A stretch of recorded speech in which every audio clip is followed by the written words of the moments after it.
नमस्कार सबैजनालाई स्वागत छ यहाँहरुलाई अनलाइन लेक्चर्स इन नेपालीमा एन्ड हामी अहिले डेटाबेस म्यानेजमेन्ट सिस्टमको प्लेलिस्टमा डिफरेन्ट डेटाबेस ल्याङ्ग्वेजेसहरुको सिन्ट्याक्स हेर्दै छौं जसमा हामीले प्रिभियस भिडियोमा डेटा डेफिनेसन ल्याङ्ग्वेज DDL को सिन्ट्याक्स हेर्यौं एन्ड देन यसमा हामीले DML को सिन्ट्याक्स हेर्छौं।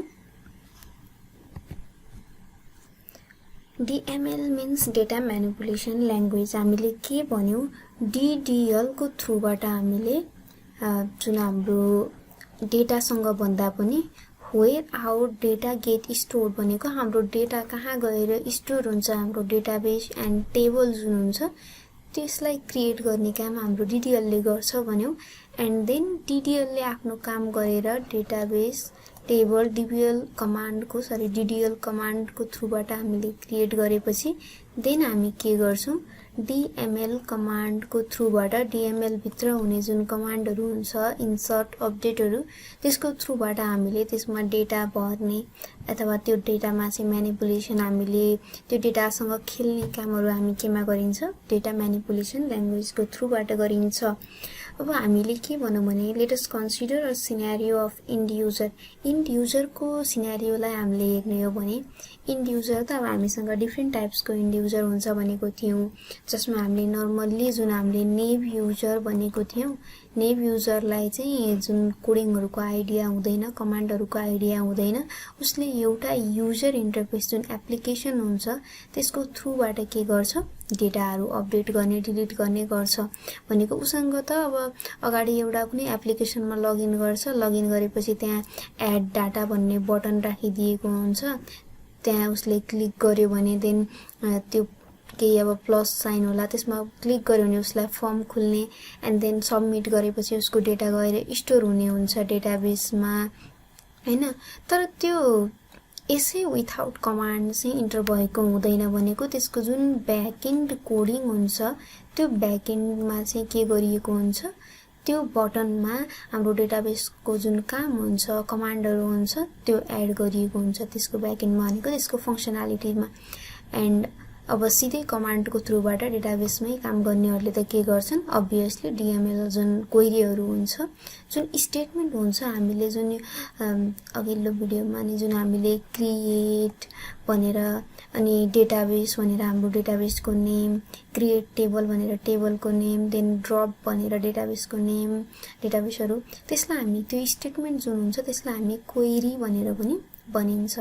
सो जसले क्वेरी गर्छ जुन चाहिँ सोफिस्टिकेटेड युजरहरु हुन्छ जसले डेटाबेससँग चाहिँ थ्रु क्वेरी डेटाबेसलाई एक्सेस गर्छ उसले त अब्भियसली क्वेरी नै गर्ने भयो इन्सर्ट अपडेट भनेर बट इन्ड युजर जसलाई चाहिँ एउटा आफ्नो एप्लिकेसन मात्रै चाहियो तर उसलाई कमान्डसँग केही चासो छैन उसलाई कमान्ड जान्न आवश्यकता छैन भने उसले के गर्छ त्यो युजर इन्टरेक्सन युजर इन्टरफेसको थ्रुबाट एक्सेस गर्दा पनि ब्याकएन्डमा त्यहाँ त्यो कमान्डहरु युज भएको नै हुन्छ।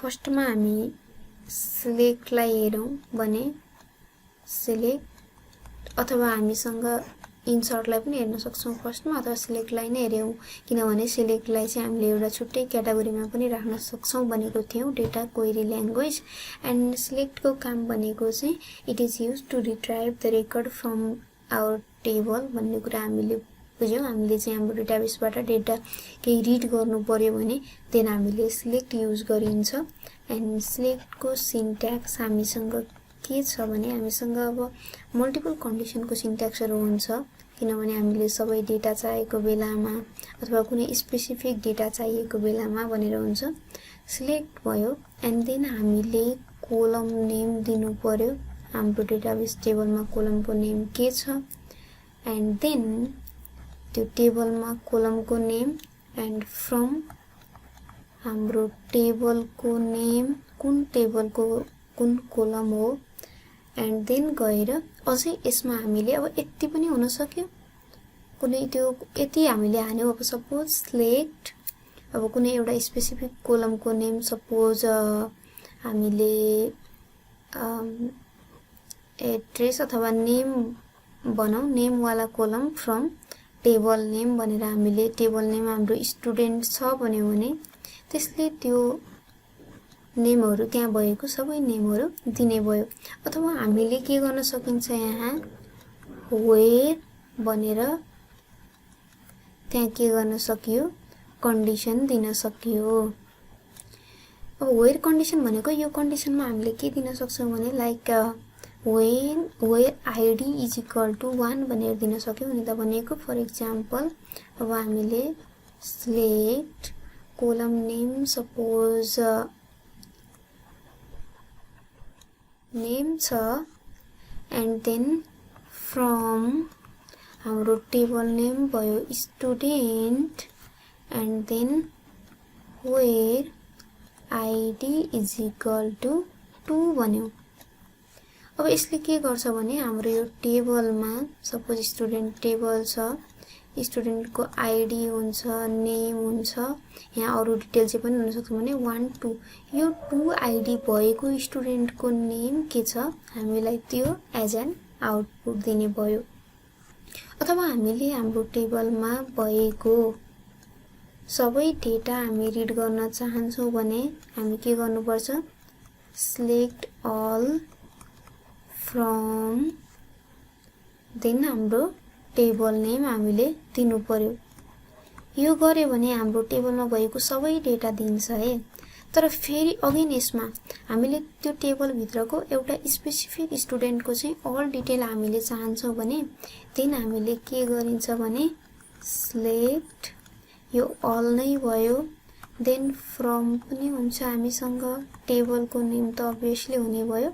अब हामी के गरिन्छ त्यसमा वेयर अब आईडी इज इक्वल टु 2 भएको स्टुडेन्टको हामीलाई सबै डेटा चाहियो। अब आईडी के हो भन्ने कुरा त हामीले नर्मली इट्स अ प्राइमेरी की जुन हामी पछि यसलाई डिटेलमा हेर्छौं। हाम्रो टेबलमा प्राइमेरी की भनेको के हो त्यसको भ्यालु के हुन्छ त्यो युनिक हुनुपर्छ जहिले पनि किन भन्ने कुराहरु जस्ट हामीले अहिले के बुझ्नु पर्यो यो जुन डीएमएल हेर्दै छौं अथवा डीसीएल डीडीएल चाहिँ हेर्दै छौं हामी त्यसको सिन्ट्याक्सहरु मात्र हेर्दै छौं अहिले।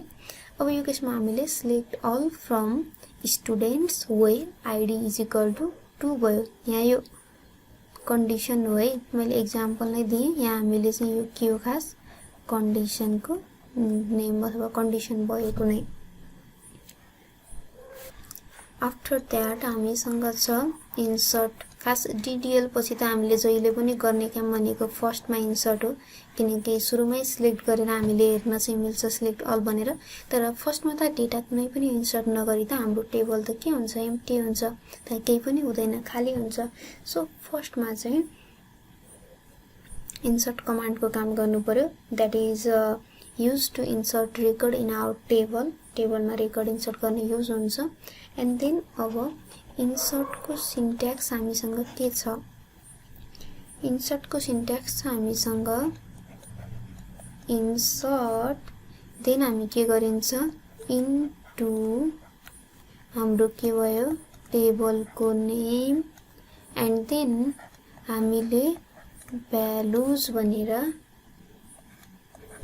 भ्यालु 1 भ्यालु 2 गर्दै भ्यालु दिन्छ। अब यो बुझ्नु पर्यो एउटा कुरा यहाँ के हुन्छ भने हाम्रो टेबल यसरी छ एन्ड यो टेबलमा अब हामीसँग नेम एज क्लास एड्रेस छ। हामीले यसरी जस्ट इन्सर्ट इन्टु हाम्रो टेबल नेम सपोज स्टुडेन्ट एक्जाम्पलमा देन भ्यालुज भनेर हामीले हालेको छौं भने यो जुन भित्रको भ्यालुहरु हुन्छ हामीले यही टेबलको कोलमको सिरियली हामीले दिनुपर्छ भनेको यहाँ हामीले नेम नै दिनु पर्यो देन एज दिनु पर्यो समथिङ नेम राम होला एज 20 होला एन्ड देन क्लास उसको 20 अनुसार सपोज 12 होला एन्ड देन उसको एड्रेस काठमाडौँ होला यसरी हामीले हाम्रो टेबलमा कोलम जुन सिरियलमा छ त्यही सिरियलले नै हामीले दिनुपर्ने हुन्छ। हामीले र्यान्डमली डेटा इनपुट गर्न चाहन्छौँ, कुनै स्टुडेन्टको सबै डेटा नदिइकन हामीले कुनै स्पेसिफिक डेटा मात्र हामी राख्न चाहन्छौँ भने देन त्यो केसमा सपोज अब कन्ट्याक्ट नम्बर भन्ने पनि कोलम होला, कुनै स्टुडेन्टको कन्ट्याक्ट नम्बर थाहा नहोला अथवा कसैसँग नहोला भने त्यो केसमा हामीले के गर्नुपर्छ, insert into table name and then कोलमको नेम पनि आइडेन्टिफाई गर्नु पर्यो। कोलम 1 कोलम 2 गर्दै column name and then values भनेर हामीले भ्यालु 1 भ्यालु 2 गर्दै दिनु पर्यो भनेको। अब यो केसमा इन्सर्ट इन्टु स्टुडेन्ट्स भयो एन्ड देन अब कसैको नेम र क्लास मात्रै दिँदैछ भने यो दुईटा मात्रै कोलमको नाम छुट्याउनु पर्यो एन्ड देन भ्यालुज भनेर उसको नेम एन्ड क्लास मात्रै लेखेर हामीले एक्जिक्युट गर्नु पर्यो, रन गर्नु पर्यो। सो यो चाहिँ के भयो भने to insert data on particular column we need to include column name also, so that the column name must be specified in our SQL command भन्ने हामीले बुझ्नु पर्यो। and then हामीसँग छ delete command। अब DML भित्र अर्को छ हामीसँग delete भन्ने, that is used to delete one or more record from our table on the basis of condition। हामीले सिधै होल हाम्रो टेबल पनि डिलिट गर्न सकिन्छ अथवा कन्डिसनको थ्रुबाट हामी स्पेसिफिक डेटा मात्र पनि त्यो एउटा टेबल भित्र अथवा एउटै रो भित्रको स्पेसिफिक डेटाहरू मात्र पनि हामीले डिलिट गर्न सकिन्छ। सो यसको सिन्ट्याक्स हामीसँग के हुन्छ, अब यसको सिन्ट्याक्स हामीले डिलिट हुने भयो, हामीले कहाँबाट डिलिट गर्ने हो, डिलिट फ्रम, देन हाम्रो टेबल नेम हुने भयो एन्ड देन अब हामीले के यहाँ कन्डिसन स्पेसिफाई गरौँ वे, देन अब कन्डिसन हुने भयो।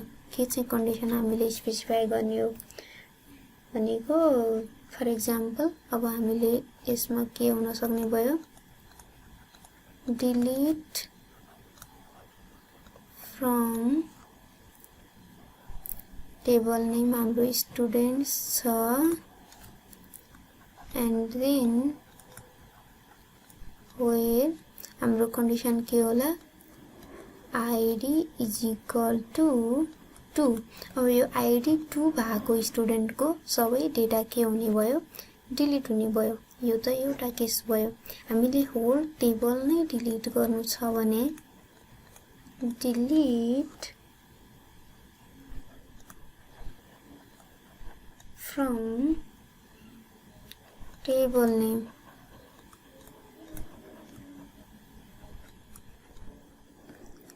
देन अब यहाँ हामीले डिलिट फ्रम हाम्रो टेबल नेम के भयो, स्टुडेन्ट्स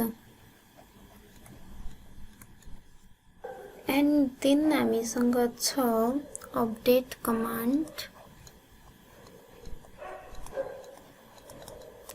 अब अपडेट भनेको त it is used for modification of one or more record in the existing table. हाम्रो एक्जिस्टिङ डेटालाई चाहिँ मोडिफाई गर्ने हामी के गर्छौँ, अपडेट कमान्ड युज गर्छौँ भन्ने थाहा छ। यसको सिन्ट्याक्स अब के हुन्छ,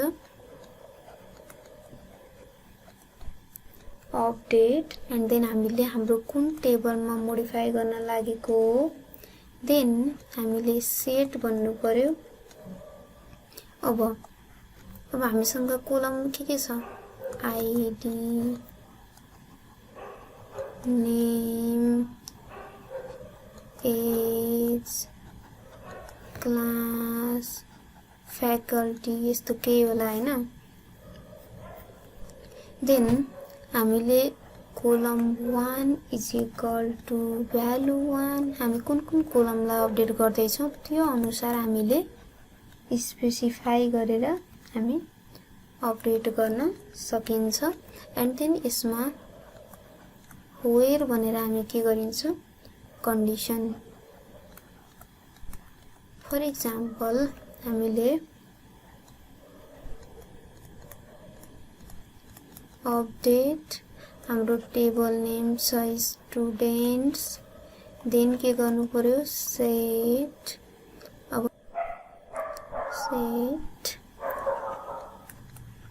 as is equal to 30 and then गएर उसको address is equal to Pokhara. यस्तो हामीले के अपडेट गर्ने हो त्यो। एन्ड देन वेयर भनेर हामीले के गरिन्छ उसको अब कुन आईडी को हामीले अपडेट गर्न लागेको हो त्यो आईडी दिन्छ। अब अर्को कुरा यसमा चाहिँ अब मर्ज भन्ने कमान्ड पनि हुन्छ डीएमएल भित्र। यो मर्ज भन्ने कमान्ड चाहिँ जुन इन्सर्ट अपडेट डिलिटहरुको कम्बिनेसन हो मर्ज कमान्ड भनेको चाहिँ। एन्ड यो दुईटा टेबलहरु बीचमा चाहिँ मर्ज गर्नु परेको केसमा चाहिँ मर्ज कमान्ड युज हुन्छ। अब यो सबै नै भयो डीएमएल को सिन्ट्याक्सहरु। यो सबैबाट हामीले के थाहा पायौं भने डीएमएल कमान्डले चाहिँ हामीलाई हाम्रो फ्लेक्सिबिलिटी अनुसार हामीलाई जति चाहिएको छ त्यति डेटा रिट्राइभ गर्न रिड गर्न चाहिँ हामीलाई कमान्डहरु प्रोवाइड गराउने भयो। एन्ड देन हामीले अब कन्डिसन अप्लाई गरेर आफ्नो नीड अनुसारको कुरा मात्रै कहिलेकाहीँ अब यो अफिसहरुमा इम्प्लोयीहरुको केसमा जसको चाहिँ स्यालेरी भन्ने कुरा ग्रेटर देन ल समथिङ 1000 कति हो त्यो भन्दा बढी मात्र हामीले हेर्न सकियो। अथवा कुनै स्पेसिफिक लोकेसनको स्टुडेन्टको डिटेलहरु हामीले हेर्नु पर्यो भने एड्रेस इज इक्वल टु भनेर त्यो जुन लोकेसन दिएर हामीले हेर्न सकियो। हामीले जुन हाम्रो स्ट्रिङ भ्यालुहरु हुन्छ त्यसलाई नर्मल्ली कोट्स लगाइन्छ। एन्ड देन जुन इन्टिजर नम्बर वाला भ्यालुहरु हुन्छ त्यो हामीले लगाउनु पर्दैन। डीएमएल को थ्रुबाट हामीले हाम्रो डेटाबेसलाई चाहिँ इजिली अपडेट गर्न सकियो। सो दैट यही भयो डीएमएल को बारेमा। एन्ड देन हामी नेक्स्टमा डीसीएल को कमान्डहरु हेर्छौं syntax. So thank you for watching this video and if there is any queries any issues then please comment down below.